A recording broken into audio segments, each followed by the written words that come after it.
Hello and welcome to African Couch Potato, the mashup. I'm your host, Gino, and today we're going to be joined by a film graduate. Her name is Ofentse Shibu, and we speak to her in exactly 5 seconds.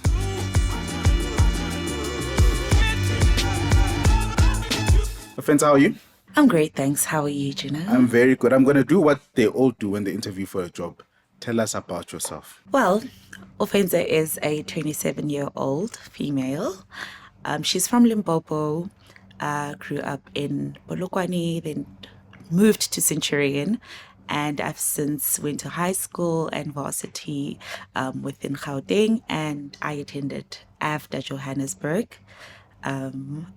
No, that was bad. No, that was actually good. That's such a beautiful response. I was joking, by the way. I was being very sarcastic. I would never ask you to tell us about your whole self. Let's start at AFDA and then we'll work our way backwards. Right? Oh, right. You studied at AFDA, the Johannesburg one. Yes, the Johannesburg. What did you study there? I started by studying live performance in first year and TV production. Then in your second year, you're supposed to choose which route you actually want to go. Because I got a compliment from David Dennis, I decided that, okay, since he says that I'm a natural, great actress, it's best for me to do something that I'm not familiar with. And that's when I opted to go for TV production. And I've since went the TV production route from second year, third year, majoring in TV producing, directing, and writing. Yeah. Yes. Then you get a scholarship from Netflix to do your... How do you get a scholarship from Netflix? It was actually quite interesting. So I had graduated and I was not working within the industry. A cousin of mine saw a poster and said to me, I've seen something and I think you should check it out. It was a Netflix scholarship. There was a whole funding going on. I think it was their first project. So they were pushing to get students. And I applied for that. I've got great marks. I was a great student. And I'm within Joburg. I meet the requirements. Then I decided that this is it. This is for me. Applied for it and I got rewarded or awarded a scholarship. Yeah. And what does it entail? So after the scholarship, do you now have to go work on a Netflix production? Well, not so much. Part of the criteria was that you should know that we are not guaranteeing you a job, but we're just giving you an opportunity to basically study your postgraduate studies. And for me, I was like, what more is there than to go and just further my studies within the industry? And that's why I took the opportunity. We were not really required to work for Netflix, but we were given opportunities to basically explore other people that we meet within the industry and leaders of Netflix and stuff from Africa and all over the world. Then you get the scholarship, you graduate. Then what happens? Jeez, yeah. Listen, it's quite hectic going into the industry. You then start looking for a job. You know a few people, so you're then asking if people need people on productions. But it's not easy, you know. It's either somebody picks you and says, okay, I'm going to take her along with. But with a role such as a director, a lot of people feel quite intimidated, you know, like, oh, she's going to take my job.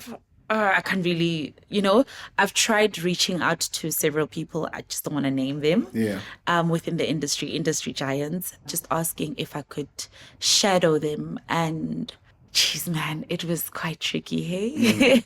The responses you get is, let's meet up for lunch or for dinner and talk about it, and never really get into the core of, okay, come through to set on this day or to our studio or the production house and let's get to see what let's just check from there and then take it further if it works for us. So it was quite tricky, honestly, getting an opportunity to enter the industry without having known a few people in the industry. And even though you've reached out, then it's a bit more like, she might take our job. You know, it's quite intimidating for the next person. So then I decided that I want to go my own route. There was a time I took a break from the industry because I was just mad that I'm not getting a job. Or you get to apply for jobs, get called maybe for an interview, but then, oh no, sorry, you're not what we're looking for. We don't need directors right now. We need producers. And you're like, but I can produce. They're like, oh no, we've already picked producers. And you're like, okay, you're not looking for writers. Okay, I can act as well. and you're just not really afforded that opportunity. So it hasn't been easy to break into the market for me. And I just decided I want to start my own production company and take it from there. I've got a bone to pick with AFDA graduates. Yeah. And it's because I couldn't go to AFDA for financial reasons. So I went to Rhodes. We did like the whole boot camp of TV. Né? Yeah. So they teach you everything from shooting, editing, storytelling, beginning, middle, end, and all of that. Then when you come out, you realize that you still have to work your way up from the ground. Absolutely. From like dancing, but with AFDA kids, you guys come out, you put a camera on a skateboard and you think, I'm the world's greatest director. Like every AFDA graduate is like, no, if my certificate says director, it means I'm a director. No, listen, it doesn't work that way. And we're actually told at school that it's not going to work that way. When you go out into the industry, you have to start at the bottom. Whether you're making coffee, whether you are a runner, whether you are assisting, whether you're starting within a department that you didn't even study for or major in, it's just where the beginning is going to be within the industry. Because even the language you speak in the industry is going to be much more advanced. You know, it's not going to be what you learn at school. That's just like the basis of what we're doing. Just like when we leave high school, having studied mathematics and done English, drama, and whatever, when you get to varsity, you're not really going to practice that maths, but you need to sort of apply it in some area of your life. So basically going to varsity is like learning the basics for what the industry actually is. So with most AFDA students coming out like, I'm the best director, it's probably an ego thing. But we do get told that you are going to have to start at the bottom. And not all of you are going to get jobs within the industry. Some of you guys have to start your own production companies. Some of you guys have to work together to create your own projects. And from that, you'll be able to get opportunities from whatever people see. Maybe shoot films and submit those, and yeah. So it's not me coming out saying, okay, I've majored in directing, I got my honors now, and I want to be a director. No, I can start as a production assistant, a production coordinator. I'm open to that personally. I can't speak for the other people. Yeah, because there's, and I'm glad you're saying that, because I have hired 2 or 3 after graduates, and at some point the ego just blossoms. There was this one girl, my favorite of all time, but then she started moonlighting live. So she would be working here and she'd also be running her own production company, right? And submitting films for like film festivals and stuff. And I'm just like, but now all of your attention is going there. Exactly. And if it was still here at work where you're getting paid, I was going to be okay with it. But now she just kind of blossomed too much. Yeah. Pity party aside, when does Red Pepper happen? It happens in 2022. So how it happened was, I go back to connection or knowing people within the industry. There was a guy that was following me on Twitter from when I started studying, and he would see me post videos of like us on set as students. He would see me doing research on the topics that I wanted to shoot on. I like controversial topics, so I would want to speak about polyandry, polygamy, sometimes rape, depending on what is going on within the country, because you kind of have to relate some stories to that. It's a lot of people's reality. So this guy called Mtaki gets in touch with me and he says, oh, I really love what you're doing on social media. You're quite good with it. And I see that you are directing films at school. You should come and work with me at the SABC. Then I say, okay, cool. Let's see how it goes. They were looking for vision mixers and I did that for about 3 months. But then how we got to Red Pepper was that later on, years after the SABC, he then called me and said, are you working on anything right now? And I said, no, I'm not. What are you doing? I just finished my honors and I'd actually appreciate an opportunity. Then he said to me, okay, well, we are shooting Big Brother Mzansi season 3 and I would like for you to come through and be a director, technical director. Are you able to operate switchboards? And I said, well, yeah, I am, but I'm not familiar with your studio setup and stuff. I haven't worked in the industry hectically ever since the time we were doing vision mixing, so I'm quite nervous. And he said, no, I trust you. I know you've got this. Just come through. You will be interviewed, and just tell them about yourself. Keep it real. Tell them what you know.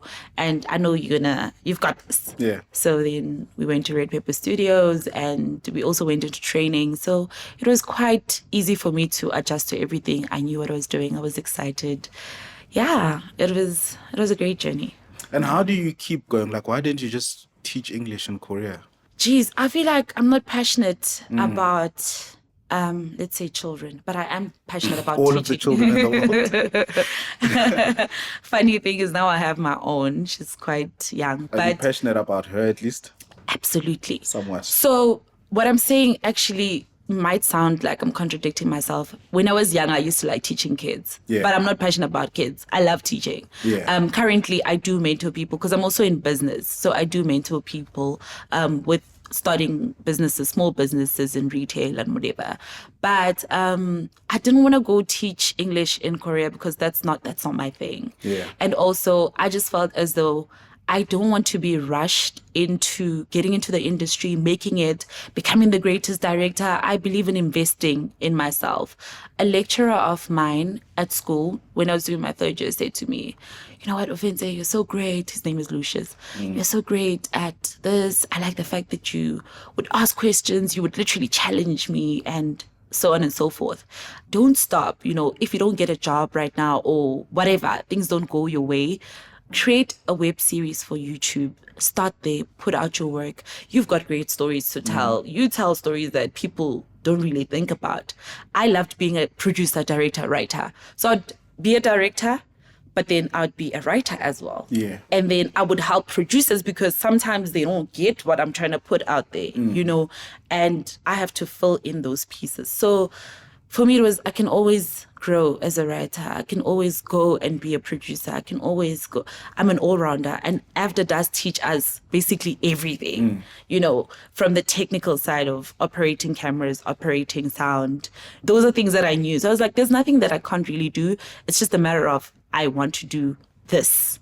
And maybe I should start here and build my way. Yeah. And if I've been taught that start your own production company, why can't I do that? There's limitations, there's restrictions, but it's something that I can work on. So teaching in Korea was never going to be an option for me. That's why I went into business. Yeah. Yeah.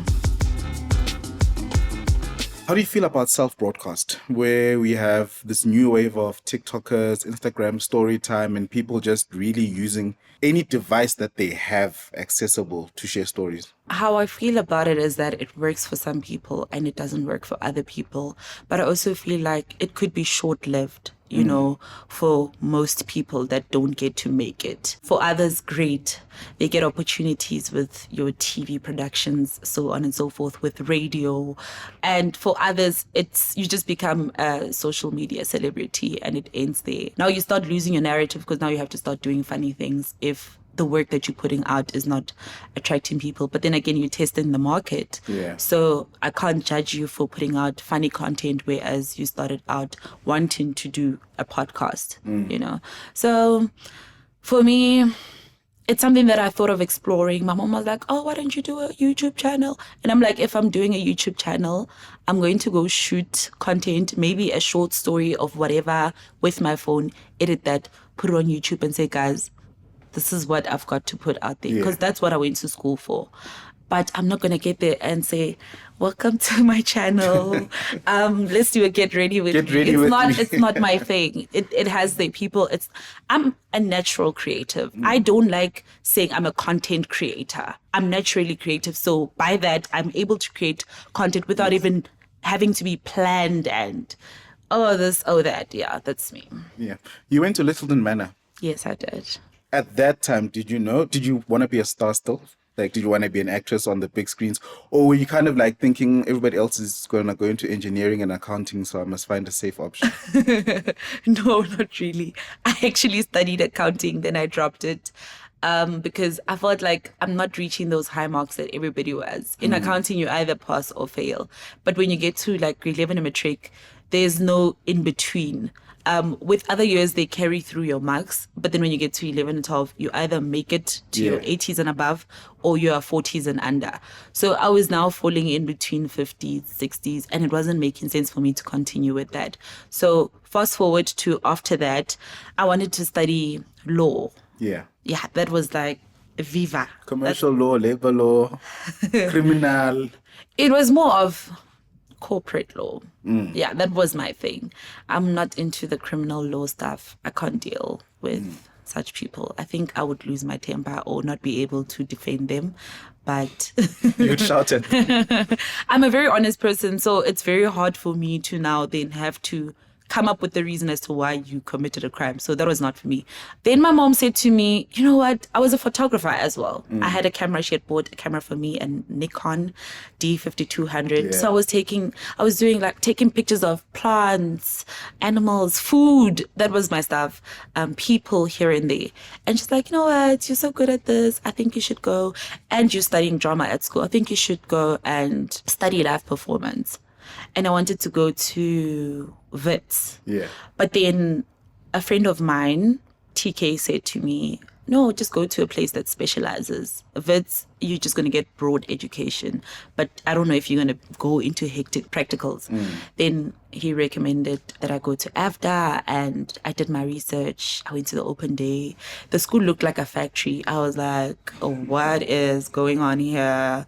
I thought it's going to be fancy, you know, but it looked like it was like almost a dungeon. But it's because the focus is on the quality work they want to put out more than the aesthetic of the school. Yeah. It's getting better. But yeah, then my mom's like, no, I go do that. And I was like, okay, I find passion over what I really want to do and what I believe I'm good at. And that's how I got to study TV as opposed to drama anyway. Have you watched Fame, the movie? No, I haven't. You must watch Fame. It's this group of, so it's basically, you know, we've got the National School of Arts. Yes. So it's like the National School of Arts where people are coming in with like talents from many parts of the country. One is like a trumpeter, the other one is a ballet artist. So it's just like the school of excellence, but in the arts. Yes. And growing up, I make myself sound very old, but it's like 2009.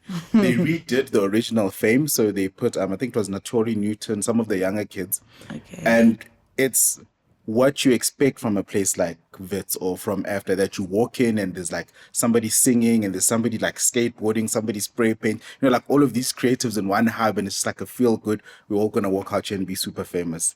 So when you said it looked like a dungeon, I was like, yo, expectations drop.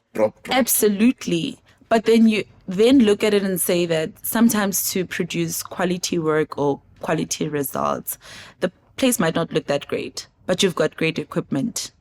You've got great spaces to work in. You've got great lecturers. I mean, it's people from the industry as well. You know, it's lecturers from Wits as well. So you've got like the best of both worlds, but it doesn't look aesthetically pleasing. It's like Kasi food.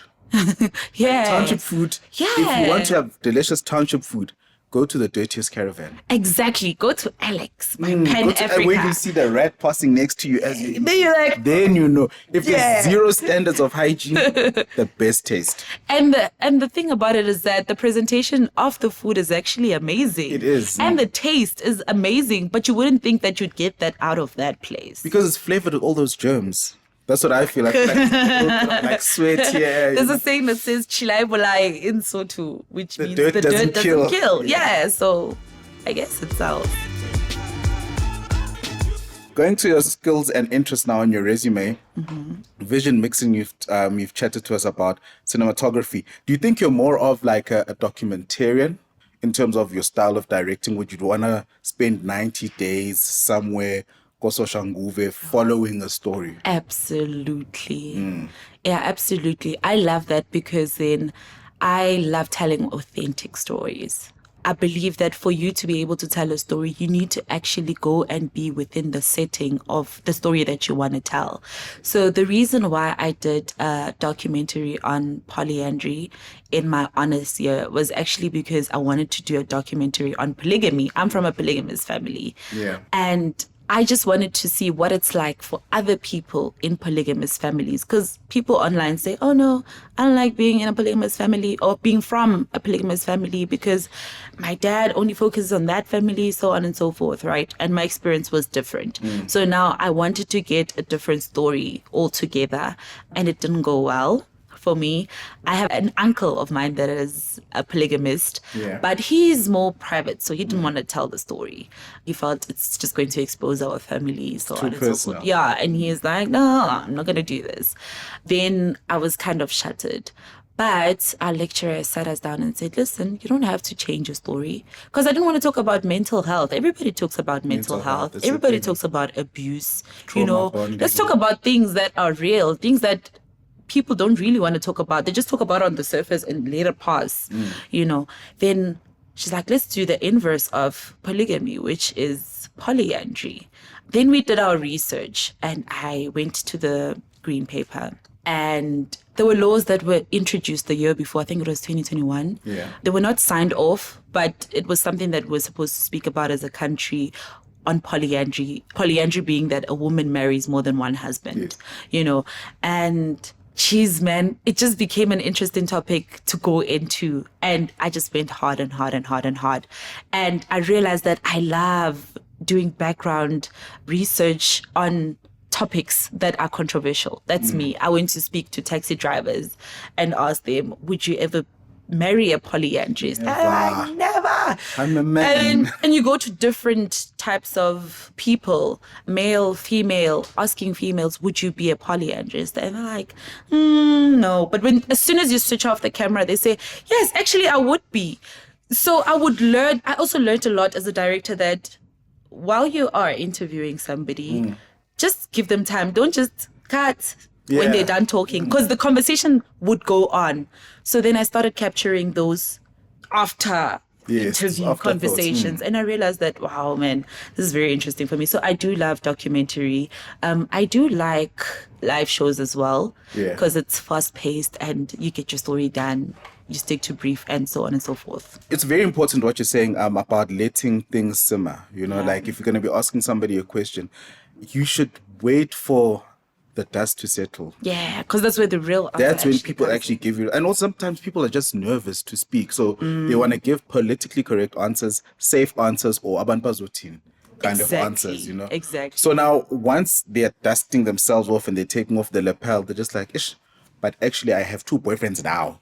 I'm not even waiting for marriage. I have 2 boyfriends exactly. That was the conversation. So it's like, so why did you just say no? And it's like, no, I don't want to be judged. They're going to see me on camera. What is my mom going to say? Because we also interviewed like students from UJ. Yeah, we were within Auckland Park, Bram. Yeah, man, it was very interesting. So I love telling stories. It really doesn't matter what it is. I also love drama. As a writer, I don't write quite a lot because I feel like I don't want to waste my ideas. But I will think it, conceptualize it, plan it, have it all written out in my head. And there'll just be one blockage. Yeah. Either not having funding or not having equipment. But knowing the people to work with. A team is always there. I know a lot of people. But just funding or equipment. I want to play devil's advocate. Would you want a job or would you want funding? Either or. Do you want? Some people are better suited for jobs, and I mean, we all have to pay rent. And other people just need funding because the project is there. Geez, I don't know if it's greed, but I would say both, honestly. If I got funding, that would be great because then I get to tell my stories and I get to direct my narrative with whoever I directed with. But if I'm working for somebody else, which I don't really like, that's another thing, then I do it because I'm going to get a salary. It's guaranteed. I'll pay my bills. I still love it, but there's limitations. I can't be a full-on creative unless if I'm ahead or in front or a leader of whatever. Otherwise, funding.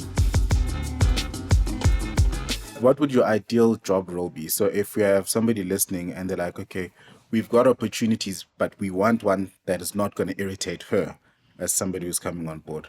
My ideal... Okay, to start with, I would start with being a production assistant because you get to experience what's happening on set, both on screen and behind the scenes. You know what's happening. You're the one that's planning all the things, the logistics, the when are we shooting, setting times, finding locations, so on and so forth. That's me. I'm big on producing. But as soon as I've settled in, then I would want to be a director. I would obviously start as a first AD or whatever, just to work my way up and see how things are done. I mean, I don't have experience, but that experience, that industry experience where you are head on and set and you know, dirt. everything is you know how serious directors get and no, don't talk to me, bring my coffee. No. Those will take time. But yeah, just to start somewhere with something where I'm basically overall within the space. As we wrap up, what's your 60-second elevator pitch? I Don't didn't start with expect. my name, it's- No, I didn't expect that. My 60-second elevator pitch is that I am a well-versed creative that loves telling authentic stories. I am from the rural areas of Limpopo, so I always tell stories that resonate with people of where I'm from while capturing an audience of a different kind. I am able to do the technical side of film production, and I'm able to do the performance side as well. Yeah, basically, I could say that I wasn't ready for it, but that's how I pitch myself. So I'm ready for anything. Give me anything and I'll take it. So they'd call me Ofentse, always on the job, Mojapelo, because whenever you see me, I'm always on the job, whether it's me being on my phone promoting my business, whether it's me on set doing something that I'm not supposed to be doing because I'm trying to assist the next person so we're not delayed. That's me. I'm always on the job. So I'm always active. I'm on my toes. I'm ready to deliver, quick to answer. I'm a problem solver. That's me. Your business is The Naked Line. Yes, the What do you Naked guys do? Line. We basically manufacture clothing for females. Then I also have another business where I manufacture PPE and also supply. Yeah, that's what I Okay, do. how do people get a hold of The Naked Line, and how do people get a hold of you for a job? How they get a hold of me for a job is on my cell phone number, No cell phone or number. email. Social media or email. Yeah. social media or email. Okay. Sorry. No, because there's weird people. Don't you Yeah, get like true. weird calls and it's just like, no offense. Yeah. How are you doing? Okay, my email address is Ofense, OFENTSE.SM for mother @gmail.com. Social media @Moshibudi, which is MOSHIBUDI_. The Naked Line is www.thenakedline.africa. Not your ZA. No. Okay. Yeah, I used to have that. Then something happened. Yeah, domain. Yeah, domain Web happened. hosting. Yeah, then now my web developer had to create a new website for me. And I just said, you know what, let's use Africa. Famous last words before I let you go. No matter what you do, give it your all. Don't ever give up. Just know that somebody is watching, somebody is listening, and you might just be lucky. Thank you so much. Follow us as well on African Couch Potato, absolutely everywhere except on Twitter, which is now X. And you can also listen on Spotify, Apple Podcasts, Amazon Music, Deezer, Audible, True Fans, all of them, or just Google us or email me on gino.arlechino@gmail.com. Until next week, goodbye and keep binging.